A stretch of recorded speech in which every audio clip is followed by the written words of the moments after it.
Pemirsa, Ibunda Iwayan Agus Suwartama, I Gusti Ayu Apriani, seorang pemuda disabilitas yang menjadi tersangka pemerkosaan mahasiswa di Nusa Tenggara Barat menyebut pelapor menjebak Agus.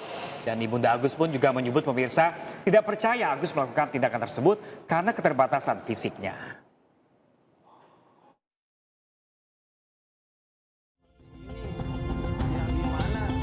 Agus juga mengaku bahwa dirinya tidak mengenal pelapor dan baru pertama kali bertemu di kampus.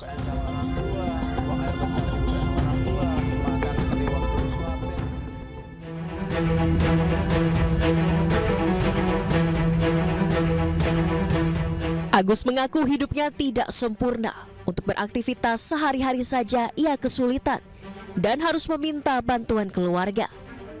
Dalam kasus yang menjeratnya ini, Agus meminta bantuan Presiden Republik Indonesia Prabowo Subianto untuk membantunya melepaskan jerat kasus tersebut. Kan saya memperkosa, sedangkan hidup saya kayak gini, tidak bisa ngapa-ngapain, buka celana sendiri tidak bisa, buka baju tidak bisa, gitu. Pak Presiden Prabowo yang terhormat, tolong dibantu saya karena saya sedang kaget dan tidak bisa ngapa-ngapain, ini hanya bisa diam aja, gitu.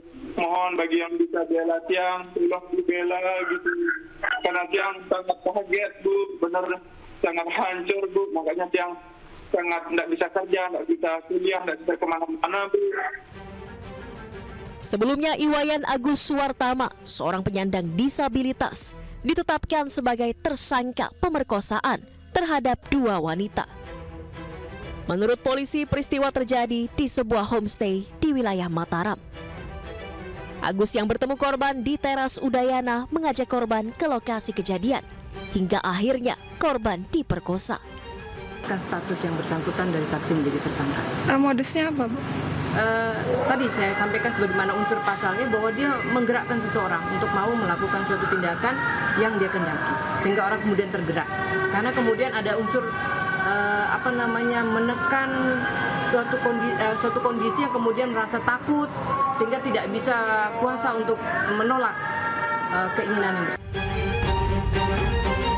Agus dijerat Undang-Undang Tindak Pidana Kekerasan Seksual dalam Pasal 6 Undang-Undang TPKS.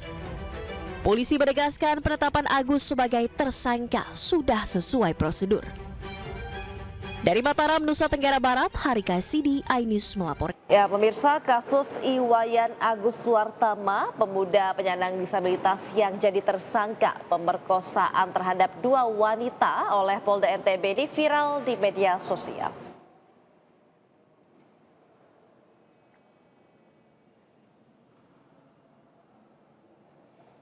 Ya, pemirsa, anggota Komisi 3 DPR RI Ahmad Saroni berkomentar soal kasus Iwayan Agus. Dalam unggahannya di sosial media, Saroni mempertanyakan soal penetapan Agus sebagai tersangka pemerkosaan, padahal Agus adalah penyandang disabilitas. Selain itu, pemirsa, pengacara kondang Hotman Paris Hutapea juga menyaksikan status tersangka Agus. Hotman bahkan menawarkan diri sebagai kuasa hukum dari Agus.